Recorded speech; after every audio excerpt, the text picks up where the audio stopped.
అమ్మ న్యూస్ అమ్మ భారత్ మా ఊరు కార్యక్రమంలో భాగంగా ఆదిలాబాద్ రూరల్ మండలం జిల్లా కేంద్రానికి 9 కిలోమీటర్ల దూరంలో ఉన్న లోకారి గ్రామం గురించి తెలుసుకుందాం. పోడు వ్యవసాయంపై ఆధారపడి జీవనం సాగించే ఈ గ్రామంలో ఎక్కువ మంది పేదలే. అన్ని కులాలు మతాలతో కలిసిమెలిసి జీవనం సాగిస్తున్న ఈ గ్రామ విశేషాలను మా రీజనల్ కోఆర్డినేటర్ సత్యనారాయణ అందిస్తారు.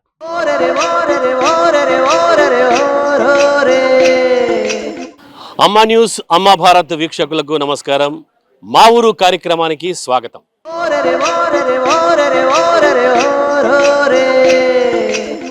ఆదిలాబాద్ జిల్లా అంటేనే ఒక అందమైన జిల్లా, అడవుల జిల్లా, అనేక విభిన్న సంస్కృతులు కలగలిపిన జిల్లా ఆదిలాబాద్ జిల్లా. ఆదిలాబాద్ జిల్లాలోని మారుమూల గ్రామాల, పల్లెల వింతలు, విశేషాలు, జీవన విధానము, బతుకు తెరువు అన్నీ తీసుకొచ్చే కార్యక్రమమే మా ఊరు కార్యక్రమం.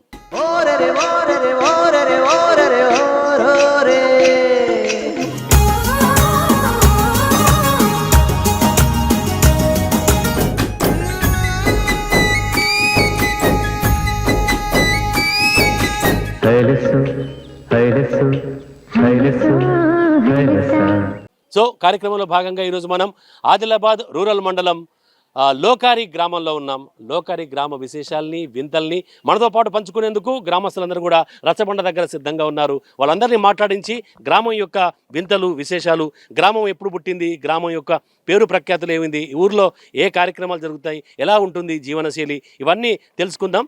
నమస్తే మీ అందరికీ అమ్మా న్యూస్ అమ్మా భారత్ తరపున నమస్తే అండి.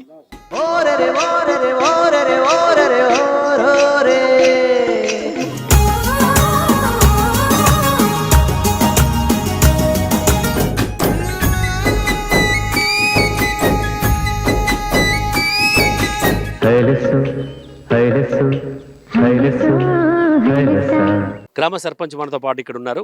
చెప్పండి, ఈ గ్రామం అంటే లోకారి అనేటువంటి గ్రామం దాదాపుగా అంటే ఎన్నేళ్ల క్రితం పుట్టినట్టుగా మన పూర్వీకులు చెప్తుంటారు కదా. దాదాపు ఈ గ్రామం పుట్టి ఎన్ని సంవత్సరాలు అయింది అసలు? అంటే ఈ లోకారి అనేటటువంటి ఒక పేరు కూడా రావడానికి ఏదో ఒక కారణం ఉండే ఉంటుంది. అలా ఈ పేరు కూడా ఈ గ్రామానికి ఎందుకు వచ్చింది, ఎన్నేళ్ల క్రితం పుట్టింది? దాదాపు లోకారి గ్రామం 70-80 సంవత్సరాలు నుంచి ఈ గ్రామం నెలకొంది. అయితే పూర్వీకులు మా తాతల కాలం నాటి కోన ప్రాంతాల నుంచి లోయలు, కొండలు ఉన్న ఎడల ఈ లోకారి గ్రామం అని ఒక గవర్నమెంట్ టీచరు నామకరణం చేయడం జరిగింది. దాదాపు మా లోకారి గ్రామంలో 250-60 గడపలు ఉన్నాయి ఇండ్లు. అయితే కులాలకు అనుకూలంగా బీసీ వాళ్ళు, ఎస్టీ వారు, ఓసీ వారు, ఒక 3 కులాల వారు కలిసి ఉండటం జరుగుతుంది. ఎక్కువ శాతం మా లోకారి గ్రామంలో వ్యవసాయము, కూలీ, అదేవిధంగా చిన్న చిన్న గవర్నమెంట్ జాబులు మిగతా వారు ఉన్నారు. ప్రస్తుతానికి ఎక్కువ శాతం అయితే కూలీ వ్యవసాయం నడుస్తుంది. మా గ్రామంలో నీటి వసతి అనేది చెరువులు కానీ, కుంటలు కానీ ఎక్కువ లేవు. ఎక్కువ అంటే మామూలుగా చెరువులు అయితే లేవు. అయితే బోరుగా సాధారణంగా బోరు బావులే మాకు జీవనాధారం. అయితే మ్యాక్సిమం అవి ఒక 2 ఎకరాల 3 ఎకరాలకే నీటి మట్టానికి సరిపోతాయి. మా గవర్నమెంట్ మాకు అనుకూలంగా చెరుకట్టలు అనేది మాకు నెరవేర్చడం జరగలే. దాదాపు 70 సంవత్సరాల నుంచి మా లోకారి గ్రామం ఏర్పడ్డాయి, కానీ మాకు అనుకూలంగా వాగులు ఉన్నాయి. చెరుకట్టల నిర్మాణం మాత్రం ప్రతి ఏ గవర్నమెంట్ వచ్చిన ఏడల నిర్మించడం జరగాలి. దాదాపు మాకు ఇక్కడ దాదాపు 20 కిలోమీటర్ల దూరంలో సాట్నాల ఆయకట్టు ఉంది. తర్వాత ఇక్కడ గుండంలో ఆయకట్టు ఉంది. కెనాల్లో నిర్మిస్తే మాకు దాదాపు మా ఊరు కొంత బాగుపడతా అని మేము ఆశిస్తున్నాం. కాకపోతే గవర్నమెంట్ అనేది బాగా నెగ్లెక్ట్. అయితే దాదాపు ఎక్కువ శాతం కూలీలు ఉన్నారు. కూలీలు మాకు దగ్గర దాదాపు 10 కిలోమీటర్ల దూరంలోనే ఆదిలాబాదు మండల్ ఉంది. మాది రూరల్ మండల్, ఆదిలాబాద్ దగ్గర ఉంది. అయినా మాకు అనేక వస్తువులు అనేటి కొంత బాగా తీరని కష్టాలే ఉన్నాయి. లేబర్స్ ఉన్నారు, వారికి సరిగా మాకు నీటి వసతి లేక పంటలు దిగుబడి ఎక్కువ రాక వలస వెళ్ళి అక్కడ జీతాలు అవి ఇవి చేస్తున్నారు. షాప్లాల, కిరాణా కొట్లాల చిన్న చిన్న వ్యాపారాలు చేయడం జరుగుతుంది. తర్వాత మాకు ఈ స్కూల్ మట్టుకు రవాణా సౌకర్యం అయితే బాగానుంది. గవర్నమెంట్ మట్టుకు మాకు ఇంకా చాలా వచ్చే అవకాశాలు అయితే ఉన్నాయి. కాకపోతే గవర్నమెంట్ నెగ్లెక్ట్ వల్ల రావటం లేదు. ఆ గవర్నమెంట్ కూడా మాకు కాస్త సపోర్ట్ చేసి అభివృద్ధికి తోడ్పడితే చాలా బాగుంటుందని మేము లోకల్ గ్రామస్తుల నుంచి ఆశిస్తున్నాం. మీరు చెప్పండి, అంటే ఈ గ్రామంలో అంటే ఓవరాల్గా వ్యవసాయం మీద ఆధారపడి జీవించే కుటుంబాలు ఎన్ని ఉంటాయి? అంటే ఈ గ్రామంలో ఇంకా ఇతర కుటుంబాలు అంటే ఏవైతే కుల వృత్తులు చేసుకునే కుటుంబాలు ఏమైనా ఉన్నాయా? ఉన్నాయి సార్.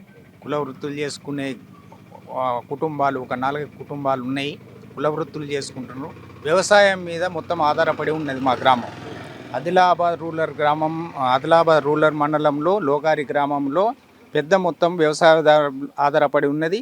అది కూడా భూములు వేసుకునే భూములకు ఎటువంటి ప్రాజెక్టులు కానీ, చెరువులు కానీ, నీటి వసతులు ఇక్కడ ఎటువంటి కల్పించలేదు గవర్నమెంటు. వర్షాధారం ఆధారం మీదనే ఉన్నాయి.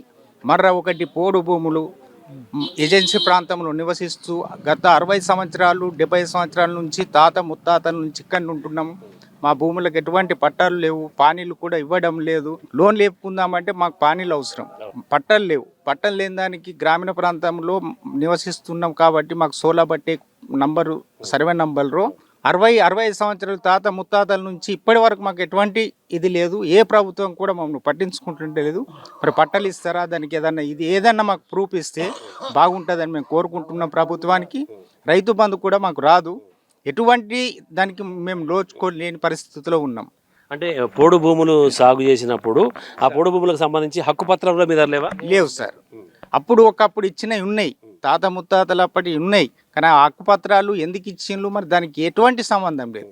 ఒకసారి మేము కలెక్టర్ దగ్గర అడిగినాం, పిఓ గారి దగ్గర అడిగినాం, బాబు ఇవి ఇచ్చినాము కానీ దీనికి ఎటువంటిది ఇది లేదు, ఏజెన్సీ ప్రాంతంలో ఉన్నంత వరకు మీకు రావు అని చెప్పారు. అంటే ఇప్పుడు పోడు భూములు సాగు చేసుకుంటారు కాబట్టి మీకు రైతు బంధు కూడా అసలు, ఎందుకంటే పట్టాలు ఉంటేనే రైతు బంధు వస్తుంది కాబట్టి పోడు పట్టాలు. దాదాపుగా గ్రామంలో ఈ పోడు వ్యవసాయం చేసుకుని జీవించే కుటుంబాలు ఎన్ని ఉంటాయి? 95 కుటుంబాలు ఉన్నాయి సార్. ఇక్కడ మా గ్రామంలో 95 ఉన్నాయి. ఇక్కడ నుంచి పిప్పలదారి దారిరోద్ది ఇక్కడ మొత్తం పోయితే ఇక్కడ 30 గ్రామాలు ఉంటాయి. మీరు చెప్పండి, అంటే ఈ యొక్క పోడు వ్యవసాయం చేసుకునే కుటుంబాల్లో అంటే ఏ కులాలు ఉన్నాయి? అంటే దాదాపుగా దాదాపుగా అన్ని ఉంటాయి. అయితే ఇప్పుడు 95 కుటుంబాలు చెప్తున్నారు కదా, 95 కుటుంబాలకు సంబంధించి ఎన్ని ఎకరాల భూమి ఈ పోడు వ్యవసాయం చేస్తుండొచ్చు? 400-500 ఎకరాల భూమి ఉంటుంది. అట్లా అందరు 5 ఎకరాలు, 2 ఎకరాలు, 3 ఎకరాలు ఇట్లా. అంటే ఒక్కొక్కరికి 2-3 ఎకరాలు, 5 ఎకరాలు, 3 ఎకరాలు. అయితే అన్ని కులాలు ఉన్నాయి, బీసీలు, ఎస్సీలు, ఎస్టీలు అందరికి పట్టాలు వచ్చినాయి. కానీ బీసీలకే అసలు లేదు. ఎప్పుడు వచ్చినాయి వాళ్ళకు? ఇంతకు ముందు వచ్చినాయి, మొన్న కూడా వచ్చినాయి, పోయిన సంవత్సరం కూడా వచ్చినాయి. కానీ మాకు మాత్రం హక్కు పత్రాలు లేవునా, పట్టాలు లేవు. అట్లనే దున్నుడు, రైతు బంధు లేదు ఇప్పటిదాకా. మళ్ళీ నీళ్ళు, ఒక చెరువు లేదు, ఏమీ లేదు. మరి మీ గ్రామంలో దాదాపుగా అంటే ఎన్ని కులాలు ఉన్నాయి? అంటే ఇప్పుడు దాదాపుగా అంటే అన్ని కులాలు ఉంటాయి కదా, అన్ని కులాలు మీ గ్రామంలో ఉన్నాయా, లేదంటే కొంతమంది లేరా? ఇప్పుడు కుల వృత్తులు అట్లా. మా దగ్గర పెరక ఉన్నది, మున్నూరు కాపు ఉన్నది, సాకలు ఉన్నది, కమ్మరి ఉన్నది, వడ్లోళ్ళు ఉన్నారు, మా తురుకోళ్ళు ఉన్నారు, మంగళోళ్ళు ఉన్నారు, అన్ని కులాలు ఉన్నాయి, ఎస్టీ ఉన్నది. అయితే మరి అన్ని కులాల మధ్య మీ గ్రామంలో ఆయన పండుగలు కానీ పబ్బాలు కానీ జరుపుకునేటప్పుడు అంటే గ్రామం అంతా కలిసి ఒక్కటిగా చేసుకునేటటువంటి పండగే ఉంటుంది. గ్రామం అంతా కలిసి చేసుకునేటువంటి మోరం పండుగ ఎస్టీ వాళ్ళు, బీసీ వాళ్ళు అందరు కలిసి మోరం పండుగని సపరేట్ చేస్తారు. దీపావళి వచ్చేసే మట్టుకైతే గోసాడి అనేది ఎస్టీ వాళ్ళకు వారు మాత్రమే చేస్తారు. మిగతా ప్రోగ్రామ్ అనేది మిగతా వారు కూడా చేస్తారు. లక్ష్మీ పూజలు, ఇతరితర కార్యక్రమాలు ఇతరితర ఉంటాయి కదా, వాళ్ళు చేస్తారు. ప్రత్యేకించి గోసాడి దండారి ప్రోగ్రామ్ అనేది మా ఎస్టీ గోండ్స్ వారే చేస్తారు. గోండ్స్ అండ్ ప్రధాన్స్ లోకాలు ఉన్నారు ఎస్టీ వారు. వాళ్ళు కలిసి ఈ పండుగని ఘనంగా జరుపుకుంటారు. దాదాపు ఒక 10-12 రోజుల పండుగ ఎస్టీ వాళ్ళకు, గోండ్స్ ప్రధాన్స్ వాళ్ళకు. మొరం అనేది అన్ని కులాలు మతాలు భిన్నంగా అనేది ఏకత్వంలో అందరం కలిసి చేయడం జరుగుతుంది. అంటే ఇప్పుడు ఇక్కడ ఆదివాసీ కులాలు ఎన్ని కుటుంబాలు ఉండొచ్చు? ఆదివాసీ కుటుంబాలు 112 కుటుంబాలు ఉన్నాయి దాదాపుగా. అంటే ఎంత జనాభా ఈ గ్రామంలో ఉంటుంటారు? జనాభా దాదాపు 1200 జనాభా ఉంది. 1200 జనాభా ఉంది. 1200 పైచిలకు జనాభా ఉంది. 1200 జనాభాలో దాదాపుగా ఈ 100 కుటుంబాలు వీలే.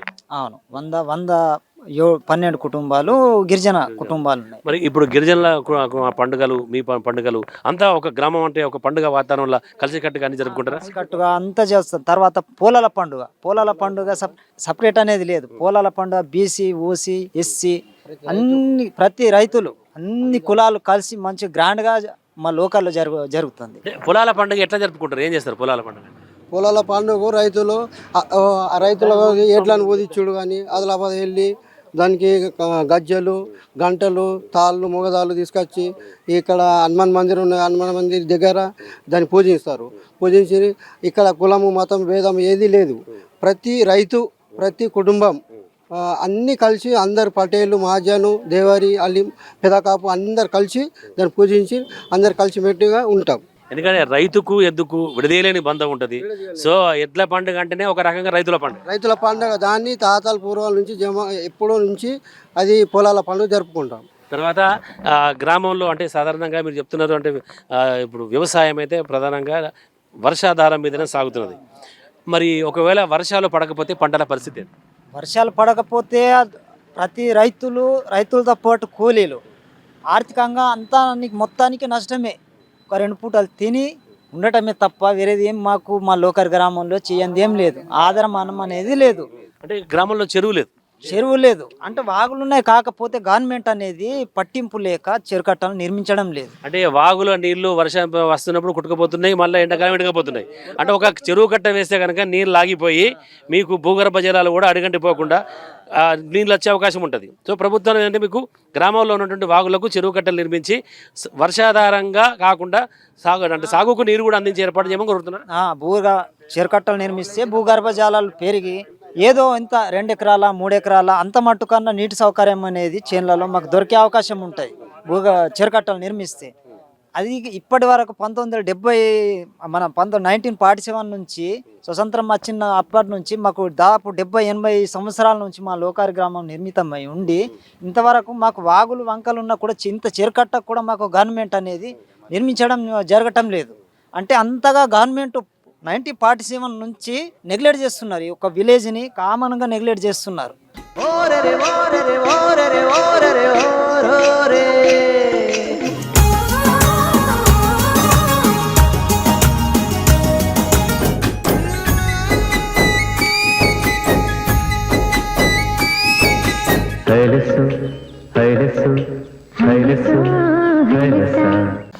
ఎండాకాలం వస్తే ఇప్పుడు ఎందుకంటే ఇప్పుడు వర్షాకాలంలో అంటే వర్షాలు పడితే పంటలు పండుతాయి అయిపోతాయి. మరి ఎండాకాలంలో వర్షాలు ఉండయి. మరి ఎండాకాలంలో పంటల పరిస్థితి ఏంటి? ఎండాకాలం అయితే అసలే పంటలు లేవు. ఇప్పుడు నీళ్ళు ఉంటేనే కదా పంట పండేది, నీళ్ళే లేవు. మరి ఎండాకాలంలో ఈ గ్రామస్తులు ఎందుకంటే అందరు ఇక్కడ వ్యవసాయ కూలీలు తర్వాత పంటలు పండుకొని రైతులు ఉన్నారు కదా, మరి ఎండాకాలంలో రైతుల పంట ఇక్కడ గ్రామస్తుల పరిస్థితి ఏదో కొద్దిగా నీళ్ళు ఉన్న వాళ్ళు ఇంత చేసుకుంటారు, నీళ్ళు ఉన్న వాళ్ళ పరిస్థితి అంతే. అంటే కూలికి పోడే కూలికి పోడే లేకపోతే ఉపాధికి ఆదిలాబాద్ పరిగెడుతుంది. ఎక్కడో ఇక మా ఏడ దొరికితే గాడికి పోనే పడుతుంది, తప్పదు అది. మాకు ఎండాకాలం మరి ఏ పని ఉండదు. దళాల దగ్గరికి పోయి తెచ్చుడు, మరి వాళ్ళకు బాకీ కడితే ఇస్తారు, లేకుంటే లేదు. మా పరిస్థితి అట్లున్నది. రైతు బంధు లేదు, ఏమి గవర్నమెంట్ మాకు ఏమీ ఉన్నది, ఓన్లీ బియ్యం బియ్యం.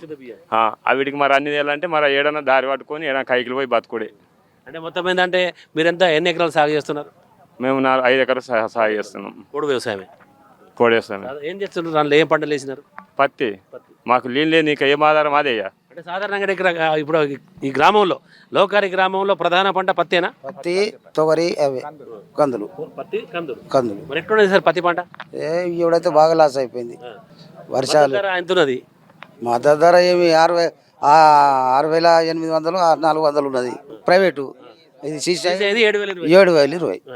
8 రూపాయల కిలో తీసేయండి, మైనస్ చేయండి, అంత ఎంత ఉన్నది. మందులు కత్తులు బరబ్బరి దళాలకి ఇంకా ఏరో లేదు. అంటే ఒకవేళ ఇప్పుడు మీరు చెప్పండి, ఒక ఎకరం పత్తి కనుక మనం ఇక్కడ సాగు చేసుకుంటే ఎకరం పత్తికి పెట్టుబడి ఖర్చు ఎంత వస్తున్నది, అమ్ముకుంటే ఈ అన్ని ఖర్చులు పోగా రైతుకి ఎంత మిగిలే పరిస్థితి ఉన్నది? ఎకరానికి సారు పత్తి పంట వేసిన కాడికి తీసే వరకు అయితే ఈ సంవత్సరం చూసుకుంటేనైతే ఒక్కొక్క ఎక్కరి కింద ఆల్రెడీ 3,000 నుంచి 4,000 ఆల్రెడీ కాస్తగా లాస్ ఉన్నాడు మా ఏరియా మట్టుకు. ఎట్లా అంటే పెట్టే స్టార్టింగ్ ఇత్తనం పెట్టినామా, వర్షం పడ్డదంటే మంచిగా ఉన్నది సార్. పడకపోయిందా అట్లా ఇత్తనాలు మళ్ళీ తెచ్చుకోరు. ఆ ఇత్తనాలు మళ్ళీ ఎటువంటి దొరుకుతాయి ఏం లేదో అది తెలియదు సార్. మళ్ళీ పెట్టిన తర్వాత పత్తి మాకు వచ్చేది ఒక్క ఎకరానికి 3 నుంచి 4 ఎవరేజ్ కంటే ఎక్కువ రాదు. అది కూడా వెళ్ళానంటే మంచిగా ఉన్నది. అంత ఇంత వేసుకు కాలం ఇంత ఉప్పు కారం కూడా మిగులుతాయి. అంతే ఈ సంవత్సరం చూసుకుంటేనైతే అసలు ఒక్కొక్క రైతు ఇప్పుడు ఏ చేనులో పోయినా కానీ ఒక కాయ లేకుండా లేని పరిస్థితి ఉన్నది. ఒక్కొక్కరికి 2 నుంచి 2.5 అంతకంటే ఎక్కువ ఈ సంవత్సరం ఎవరేజ్ రాలే. మళ్ళీ మార్కెట్ కొనబోయి అమ్ముదామంటేనేమో ప్రైవేట్ అయితే 6,600 ఉన్నది. మాకు ఒకటి పట్టలు లేవు. పట్టలేదు కారణం అంటే ఇప్పుడు 7,000 ఉన్నది. ఒక 400 అయితే మిగులుతాయి మాకు మినిమం వేసుకోవాలంటే. ఒకటి పట్టాలన్నది మాకు 50-60% పట్టాలు మా ఏరియా లేవు. ఏ పంట తీసినా ఏం చేసుకున్నా మనం మార్కెట్కి పోదామన్నా ప్రైవేటు వాడు ఎంత పెడతాడు ఏం చేస్తాడు అక్కడ పోయిన తర్వాత తెలుస్తుంది. ఇంత 6,600 ఉన్నాయని మేము పోతున్నాం తీసుకుంటున్నాం. జీనింగ్లో పోయిన తర్వాత కూడా ఆడ 12 మైచర్ 13 మైచర్ అని రాసి ఇస్తున్నాడు.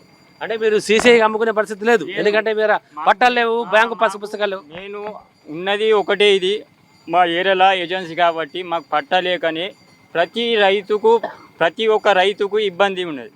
ఒకటేమి మాకు ఒకటి పానీ లేదు, ఒకటేమి పట్టనైతే అసలు ఏమీ లేదు. మళ్ళీ గవర్నమెంట్ నుంచి మాకు వచ్చేది స్కీమ్ అనేది చెందది. ఇప్పుడు అన్నట్టు రేషన్ కార్డు బియ్యం తప్ప మాకు గవర్నమెంట్ నుంచి ఏ ఆధారం మానం లేదు. దాదాపుగా దాదాపు ఎన్నో ఏళ్ళుగా ఇబ్బందులు పడుతున్నారు కదా, మరి ఏ ఒక్క రోజన్నా మీరు అంటే గత ప్రభుత్వాల దృష్టికి కానీ మీరు అంతా ఊరంతా గ్రామం అంతా కలిసి అయ్యా మా పరిస్థితికి ఇది, మాకు పొడు వ్యవసాయం, మాకు పొడు పట్టాలు లేవు, మాకు హక్కు పత్రాలు లేవు, ఇబ్బందులు పడుతున్నామని ధర్నాలు చేసినాం అన్ని నాడికే అడిగి కలెక్టర్ దగ్గరికి ఇంకా పాని బంద్ చేసి ఆన్లైన్ బంద్ చేసేసి. అంటే ఇప్పుడు ఒకవేళ కనుక ఇప్పుడు అంటే పంటలు పండితే బాగా పండితే ఇప్పుడు కొన్ని చోట్ల దాదాపుగా ఆదిలాబాద్ జిల్లాలో పత్తి అంటేనే ఆదిలాబాద్ జిల్లా ఒక్కొక్క ఎకరంకి 15 క్వింటాళ్ళు వెళ్ళినటువంటి సందర్భం ఉన్నది. మనం ఈ గ్రామంలో దాదాపుగా చెప్తున్నారు 2-3 క్వింటాల కంటే ఎక్కువ వెళ్ళదంటున్నారు. మరి ఎందుకంత? భూమి చిలక కాబట్టి భూములు కరెక్ట్ లేక పంట భూమిని బట్టి పంట పండుతుంది. మళ్ళీ వాటరు నీళ్లు ఉంటే సౌకర్యం ఉంటే 10 నుంచి 15 దాకా కూడా వెళ్ళొచ్చు.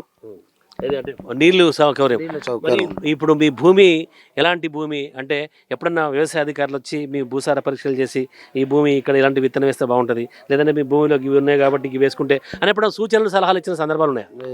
అట్లనే ఎప్పుడు ఒకసారి వస్తారు అగ్రికల్చర్ వాళ్ళు మట్టి తీసుకుపోతారు, మళ్ళీ రిపోర్ట్ ఇచ్చింది లేదు చేసింది లేదు, చెప్పింది లేదు. అంటే ఈ పంట వేసుకో ఈ పంట వేసుకో ఏం లేదు, సలహాలే సూచన అంతే. వర్షాధారం పంట బాగా వర్షాలు పడితే కూడా పంటకి ఏమైనా నష్టం వచ్చేదా? ఈ సంవత్సరమే మొన్న ఒక కంసేకం ఒక లోకారి నుంచి మత్తలగూడెం వరకు రాళ్ళ వర్షం పడ్డది. ఏ ప్రభుత్వం కూడా నమ్మది అసుంటి వర్షం పడ్డది. ఇక్కడ మావులే పడ్డది, ఇక్కడ వానవడి వాళ్ళకి తెలియదు వర్షం, రాళ్ళ వర్షం. ఇక్కడ కంసేకం ఒక మా లోకారి నుండి మత్తలగూడెం వరకు కంసేకం ఒక 150 రైతులు అయితే అసలు పంటని తీయాలి. ఈ సంవత్సరం రాళ్ళ వర్షాలు పడ్డాయి.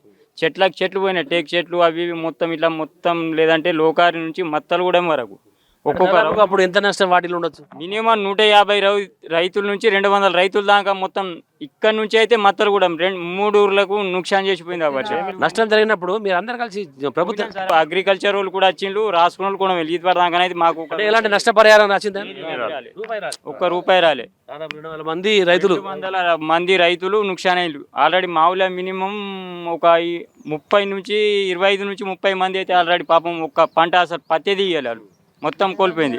అంటే మీ గ్రామంలో ప్రభుత్వ పథకాలు ఎవరికి చక్కగా అందట్లు అసలు రానిరావు మాకు పథకాలు అన్నాయి. ఈ ఏజెన్సీ ఏరియా కాబట్టి మా బీసీ వాళ్ళకైతే అసలు ₹1 స్కీమ్ అనేది చెందాలి. ఇది వరకు ప్రభుత్వం ఎన్ని అయితే ప్రభుత్వాలు వచ్చినాయి మాది కంసేకం మా భూమి నా భూమి 1965 నుంచి మేము కాస్తులు ఉన్నాం. ఒకటైతే ఏజెన్సీ అని మేము తిరుగుతున్నాం చేస్తున్నాం పట్టాల కోసం. అసలు నా పరిస్థితి కాక ఇంకా ఎదుటోళ్ళు నాటువంటి వాళ్ళు 50-60% రైతులు ఉన్నారు ఇక్కడ. మా తాత చనిపోయాడు, మా నాన్నకి ఇప్పుడు 90-95 సంవత్సరాలు ఉన్నాయి, ఇప్పుడు నాకు 45. ఇప్పుడు పుట్టే పిల్లలు కూడా మా భవిష్యత్ వాళ్ళు కూడా అదే భవిష్యత్ బతికేది ఉన్నాయి. కానీ వేరే ప్రభుత్వం నుంచి అయితే ఆధారమానం అన్నది అసలు లేనే లేదు. తరతరాలుగా మీరు ఆ వ్యవసాయ భూమిని నమ్ముకునే సాగు చేస్తున్నప్పటికీ ఇప్పటికి కూడా మీరు అంటే ప్రభుత్వాన్ని మీరు ఏం కోరుకుంటారు? మాకు ఇప్పుడు మేము చేసే భూమికి మాకు హక్కు చేసేయాలని కోరుతున్నాం. పత్రాలు అంటే అన్ని కులాలు ఏవైతే పోడు వ్యవసాయం చేసినటువంటి ప్రతి ఒక్కరికి కూడా హక్కు పత్రాలు ఇప్పుడు ఎవరికైతే సాయం చేస్తుండ్రో అట్లా మాకు ఇంకా సాయం చేయాలని కోరుతున్నాం. ఏదైతే పట్ట రైతులకు వస్తున్నదో అదే తరగా మాకు కూడా ఇవ్వచ్చు అన్నట్టు మేము కోరిక గవర్నమెంట్కు కోరుతున్నాం చెప్పడానికి. అలాగే సరే వ్యవసాయం వర్షాధారం, మరి త్రాగునీటి పరిస్థితి ఏంది మీ గ్రామంలో? తాగునీటి ఇక ఏం ఇబ్బంది లేదు, తాగునీటి ఉన్నది పర్వాలేదు. అంటే మిషన్ భగీరథ నీళ్ళు వస్తాయా? వస్తున్నాయి. మరి మిషన్ భగీరథ నీళ్లు అన్నప్పుడు అంటే మీ దగ్గర ఇంకా వేరే త్రాగునీటి వసతి ఏమైనా ఉన్నదా? బోర్లు ఉన్నాయి, నీళ్ళకు ఏమి ఇబ్బంది లేదు. ఎండాకాలంలో కూడా అవును, ఎండాకాలం తాగునీటికి ఇబ్బంది లేదు. సోకపోతే అంటే పంటలకి ఇబ్బంది తప్ప తాగునీటికి ఇబ్బంది లేదు. సరే, ఇప్పుడు విద్యార్థుల పరిస్థితి అంటే మీరంటే వ్యవసాయం చేసుకున్నారు, మళ్ళీ మీ పిల్లలు కూడా వ్యవసాయంతో బతకాలనా, లేదంటే వాళ్ళకైనా మంచి చదువులు చెప్పించేటటువంటి సందర్భం ఉన్నదా? పాఠశాల స్కూల్లో ఎట్లా నడుస్తుంది? ఎంతవరకు పాఠశాల ఉన్నది? పెట్టుబడి వెళ్ళాక విద్యార్థులకు ఏం చదివిస్తాం సార్ మేము? గవర్నమెంటే మన ఆధారం గవర్నమెంట్దే స్కూలే. మా దగ్గర ఇప్పుడు బాకిలపాలెం మేమే ఉంటున్నాం, పంటలు పండాక గవర్నమెంట్ ఆధారం ఇయ్యక మేము ఇంకా పిల్లల్ని ఎక్కడ చదివిస్తాం? సో ప్రభుత్వ బడికి పంపిస్తున్నాం. పంపిస్తున్నాం. మరి ఇక్కడ ప్రభుత్వ పాఠశాల ఎంతవరకు ఉన్నది? 7th వరకు. మరి 8 నుంచి 10 వరకు పోవాలంటే అంకోలి. ఇక పై చదువులు అంటే ఆదిలాబాద్. ఇక్కడ ఉన్నటువంటి దాదాపు అంటే ఎంతమంది పిల్లలు స్కూల్లో ఉండొచ్చు? ఉండొచ్చు ఒక 80 వరకు ఉంటాయి. 80. 80 నుంచి 90 వరకు. అవును. ఉపాధ్యాయులు ఉన్న ఐదుగురు ఐదుగురు. పిల్లలు చదువులకు పై చదువుల కోసం అంటే ఇప్పుడు ఇక్కడ 10th ఆదిలాబాదు అంటే ఇంటరు డిగ్రీ పూర్తి చేసి మీ ఊర్లో అంటే రైతు బిడ్డలు మంచి మంచి ఉద్యోగాలు పొందిన కుటుంబాలు ఏమైనా ఉన్నాయా? ఉన్నాయి, ఒక 12 వరకు. ఎట్లా మంచి ఏ పొజిషన్? టీచర్లు, ఆర్మీ, ఈ ఉద్యోగాలు వచ్చినాయి. వాడచ్చు. తర్వాత ఏదన్నా రాత్రి రోగమో రొప్పో జ్వరం వస్తే మరి మీ ఊర్లో ప్రాథమిక ఆరోగ్య కేంద్రం ఉన్నదా? లేదు. లేదు, అంకోలి. అంటే ఈ అంకోలి అంటే దాదాపు కిలోమీటరా? అంకోలి టు మామిడి కూడా 5 గంటలు. నైట్ అంటే అంకోలీలో ఉండేది, ఆదిలాబాదే తీసుకువెళ్ళబడుతుంది. ఏ అంటే ఎంత అత్యవసరమైన సప్ప మీ ఊర్లో ఏం లేదు, అయితే అంకోలి వాళ్ళు లేకపోతే ఆదిలాబాద్ అది కూడా దినంలో ఉంటుంది అనుకోండి అంకోలి, లేకపోతే ఆదిలాబాదే తీసుకోబడుతుంది. మరి పోవాలంటే అప్పుడు పరిస్థితి ఏమైనా రోడ్ల సగం ఉంటుందా? రోడ్ల సౌకర్యం ఇప్పటికే మంచిగా ఉన్నది, అంబులెన్స్కి వేస్తాం, లేకపోతే ఊళ్ళో ఉన్న ఆటోలలో వేసుకుని వెళ్ళిపోతాం. అంబులెన్స్ పిలిచిన వెంటనే వస్తుంది అంటే అంటే ఒకవేళ ఇలాంటి సందర్భం ఏమిటైనా ఏర్పడదా? అంటే అంబులెన్స్ లేట్ రావడము, తర్వాత ఏం దొరకకపోవడం, అయినా ప్రాణాపాయం సంభవించిన పరిస్థితుల్లో ఏర్పడా? లేట్ అయితే ఆటోలు పెట్టలు బండి మీద ఎట్లా కూడా వస్తారు. మరి మీ ఊర్లో ఇంకా ఆటోలతో జీవనం సాగించడం ఎంతమంది ఉన్నారు? ఉంటారు, ఒక 20 మంది దాకా ఉంటారు. అంటే వాళ్ళ పూర్తిగా ఆటోలోనే? ఆటో మీనే పాపం. అలాగే మీ ఊరికి బస్ సౌకర్యం ఉందా? బస్ సౌకర్యము అది ఒకటి ఉన్నది సార్. మాకు బస్సు ఆల్రెడీ ప్రొద్దున వచ్చిందా, ప్రొద్దున బస్సుకు వెళ్ళే పిల్లలు తప్పిపోయినా వాళ్ళ బడి కూడా పోతున్నది. వచ్చిందా సాయంత్రం ఆ పిల్లలు ఇంటికి రావాలంటే ఆ పిల్లలు అన్నం వండుకొని చేనులకి వెళ్ళి తల్లులు తండ్రులు వచ్చి ఉంటారు. ఒక్కొక్క టైంలో పిల్లలు కూడా ఇంటికి రాడు. ప్రొద్దున ఒక ట్రిప్ వచ్చి వెళ్ళిపోయిందా సాయంత్రం 6:30 7 గంటలకు మళ్ళీ ఒక ట్రిప్ తెచ్చి ఇటు వెళ్ళిపోతుంది. అంటే మొత్తం మీద మీ బస్సు మీ ఊరికి ఎన్ని ట్రిప్లు వస్తుంది బస్సు? 2 ట్రిప్పులు. పొద్దున ఒకటి, సాయంత్రం ఒకటి. సాయంత్రం ఒకటి. పొద్దున ఎన్ని గంటలకు వస్తుంది? 8 గంటలకు. తర్వాత సాయంత్రం 6 7. ఒకవేళ పిల్లలు అని చెప్పినట్టు బస్సు మిస్ అయితే వాళ్ళు ఎట్లా వాళ్ళ? అదే కదా, బస్సు మిస్ అయితే ఇంటికన్నా ఇక్కడ పోరాదు. ఇంకొక ట్రిప్ పెంచమని మీరు కొడుతున్నారా, లేకపోతే ఇంకా బస్సును కొద్దిగా ముందేమన్నా? ప్రొద్దున ఒక 3 ట్రిప్లు, ప్రొద్దున నుంచి మధ్యాహ్నం వరకు 3, మధ్యాహ్నం నుంచి సాయంత్రం వరకు 3 ఉంటే సౌకర్యం అనేది కొంచెం ఉంటుంది. ఎట్లా అంటే బడి పిల్లలకైతే ప్రొద్దున పాపం తినాలి అట్లనే వెళ్ళిపోతున్నారు. 7:30కి వచ్చిందంటే బస్ వచ్చింది అన్నట్టు, బస్సు పోతే మళ్ళీ బడి అందేది అన్నట్టు కొందరు అన్నం కూడా తినాక వచ్చి వెళ్ళిపోతున్నాడు. దొరకని పిల్లడేమో ఇంటికానే ఉంటున్నాడు. మళ్ళీ సాయంత్రం అక్కడ నుంచి రాగా కూడా వాళ్ళకు 4:30కు సెలవు అయితే మినిమం 6 6:30 సెలవు ఇంటికి వస్తున్నాడు వాళ్ళు. బస్సు సరిగ్గా అన్నది 2 ట్రిప్స్ కూడా సరిగ్గా లేదు. ప్రొద్దున 8 గంటలకు అనేటోళ్ళు పిల్లలు తినారు పాపం, అట్లనే వెళ్ళిపోతున్నాం. మళ్ళీ రాగా కూడా ఇబ్బంది ఏమవుతుందంటే 6 6:30కి వస్తున్నాయి బస్సు. వస్తున్నాయి 2 ట్రిప్లు బస్సు. మీరేం చేస్తారా? నేను వ్యవసాయం చేస్తాను. ఎన్ని ఎకరాలు ఉన్నాయి? నాకు 4 ఎకరాలు దాకా ఉంటుంది. ఏం వేసినావు పంట? పంట తొగరి, పత్తి. మరి పత్తి అయితే సరే ఏం లేదంటున్నారు, మరి తొగరి ఎట్లున్నది? తొగరి వర్షంతో పోయింది సగం కంటే ఎక్కువ. అంటే వర్షం పడితే తొగరికి నష్టమా? అది నీళ్ళు పడుతుంది భూమి, తొగరి నీళ్ళు ఎండిపోతుంది. ఇప్పుడు తొగరి ఎన్ని ఎకరాలు వేసినావు? తొగరి అందులో ఒక 1/2 ఎకర్ దాకా వేస్తాం. ఎట్లుంది మరి ప్రస్తుతం తొగరి పంట? తొగరి 7 లాసే ఉన్నది. రేట్ ఎట్లుంది తొగరికి? తొగరికి ఏం రేట్ వెళ్తున్నది ఇంకా మాకు తెలియదు కదా. ఇంకా దాన్ని మార్కెటింగ్ స్టార్ట్ కాలే. స్టార్ట్ అయిన తర్వాత దిగుబడి ఎంత ఉండదు ఈ ఊరు నుంచి తొగరి? తక్కువ ఉంటుంది సార్ ఈ సంవత్సరం, ఎందుకంటే వర్షాలు ఇది కావడం వల్ల నీరు పట్టి సార్ తొగరి చనిపోయింది మొత్తం. చిన్నప్పుడు ఇంత ఉన్నప్పుడు ఈ వర్షాలు ఎక్కువ చచ్చిపోతుంది అదిలిపోయి. అంటే మీ సాతనాల ప్రాజెక్టు మీకు పక్కనే ఉన్నప్పటికీ, అంటే ఒకవేళ ఆ సాతనాల కాలువ కనుక మీ గ్రామం నుంచి పోతే మీకు పంటలకు దగ్గర సార్ మాకు 11 మీటర్లు, ఇక్కడ నుంచి 11 కిలోమీటర్లు దూరం ఏం లేదు. అది చెయ్యాలంటే ప్రభుత్వం ఎప్పుడో చేస్తున్నాయి, కానీ దగ్గర ఎక్కడో పోతున్నాయి. 20 కిలోమీటర్లకు మాకు దగ్గర వస్తలేదు. సాతనాల ప్రాజెక్టు కట్టినప్పటి నుంచి లక్ష్మీపూర్ గ్రామం ఉన్నది. లక్ష్మీపురం గ్రామంలో అక్కడ ఒక చెరువు కట్టించి అక్కడ డంపు చేసి అక్కడి నుంచి ఎక్కడో వరకు నీళ్ళు వెళ్తున్నాయి. చిన్నగా ఇక్కడ 15 కిలోమీటర్లకు నీళ్ళు ఇవ్వని పరిస్థితి ఉన్నది సార్ మాది. ఈ ఆదిలాబాద్ మండలంలో ఎటువంటి ప్రాజెక్ట్ లేదు. వ్యవసాయదారం మీద ఆధారపడి వాళ్ళు ఇప్పుడు ఒక పంట సోయ వేసుకున్న తర్వాత ఇప్పుడు శనగ వేసుకుంటే 2 పంటలు పండిస్తే మేము ఒక పంట మీద ఆధారపడి బతుకుతున్నాం సార్. ఒక్క కుడి కాలువ ఇక్కడ ఇచ్చినట్లయితే మేము బాగుపడి మాకు మంచి అధిక దిగుబడి వస్తుంది, బాగుంటుందని మేము కోరుకుంటున్నాం. ఇప్పుడు మనం ఒకప్పుడు అంటేనేమో కాలక్షేపం కోసము సినిమాలకు అట్లా వెళ్తుంటాం. మరి ఇప్పుడు గ్రామం పుట్టి 70-80 ఏళ్ళు అయింది. మరి ఒకప్పుడు కాలంలో ఒకవేళ ఇట్లనే కూర్చొని మరి పాటలు పద్యాలు ఆ తర్వాత బుర్ర కథలు హరికథలు భజన గీతాలు ఏమైనా పాడుకునే సందర్భం ఉన్నాయి. బాగా పోతా నడుస్తుండ్రి, నాటకం వేస్తుండ్రి, వేషాలు ఆడుతుండ్రి. అవి బంద్ అయిపోయినాయి. ఇప్పుడు సినిమాలు ఇప్పుడు టీవీలు అయిపోయినాయి, అంతా అయిపోయింది. ఏ పాట లేదు, భజన లేదు. దేవుని గుడి కాడ భజన చేస్తలేదు. అంటే మొత్తం అంతా మొబైల్ చేతికి వచ్చినాక మొత్తం మారిపోయింది, అంతా మారిపోయింది. ఇప్పుడు దాన్ని చూసుడు ఇక ఆ దేవుని గుడిని చూడరు కానీ మొబైల్ మాత్రం పక్క చూస్తారు. సరే, ఈ ఊర్లో మొత్తం ఎన్ని గుళ్ళు ఉన్నాయి? అంటే ఏం కార్యక్రమాలు జరుగుతాయి గుళ్ళల్లో? అంటే నిత్య పూజలు కానీ లేదంటే వార్షికోత్సవాలు జరుగుతాయి కదా, గ్రామ వార్షికోత్సవాలు. అప్పుడు ఏ వార్షికోత్సవాలు జరుగుతాయి? రామనవమి, రామ మందిర్ ఉన్నది, హనుమాన్ జయంతి, పొచ్చమ్మ అది పండుగ చేసుకుంటాం. మూడైతే పక్క. అంటే ఇక్కడ మహాశివరాత్రి వేడుకలు, శివరాత్రి టెంపుల్ లేదు, శివరాత్రి టెంపుల్ లేదు. ప్రధానంగా ఎక్కువ శ్రీరామనవమి వేడుకలు ఘనంగా చెప్తారా? శ్రీరామనవమి తర్వాత హనుమాన్ జయంతి ప్రోగ్రామ్స్ పండుగలు అనేవి ఘనంగా నిర్వహించడం జరుగుతుంది. భోజనాలు కానీ ఊరంతా కులానికి కుల మతం భిన్నంగా అనేది లేకుండా కలిసి అందరము ఘనంగా నిర్వహిస్తాం. రామనవమికి అయితే బాగా గ్రాండ్గా ఒక 1 డే ఫుల్ డే అనేది ఊరు మొత్తానికి సీతారాముల వారిని ఊరేగింపు ప్రోగ్రాం చేస్తాము. భోజనాలు బయట వారు వచ్చిన తర్వాత వాళ్ళకు భోజనాలు ఏర్పాటు చేస్తాము. అన్ని రకాలుగా మేము ఆ శ్రీరామనవమికి ఘనంగా పండుగ జరుపుకుంటాం.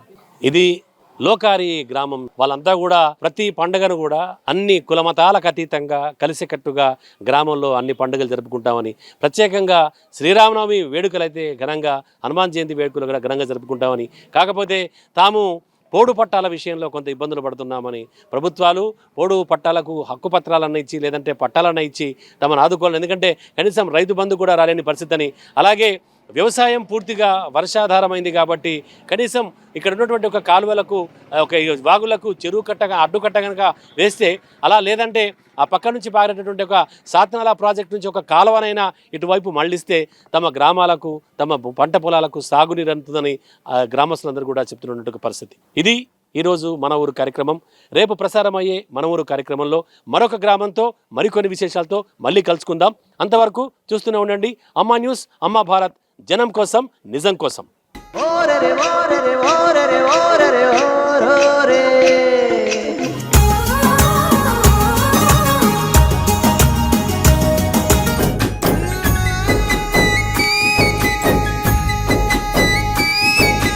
హైలెస్సు హైలెస్సు హైలెస్సు హైలెస్సా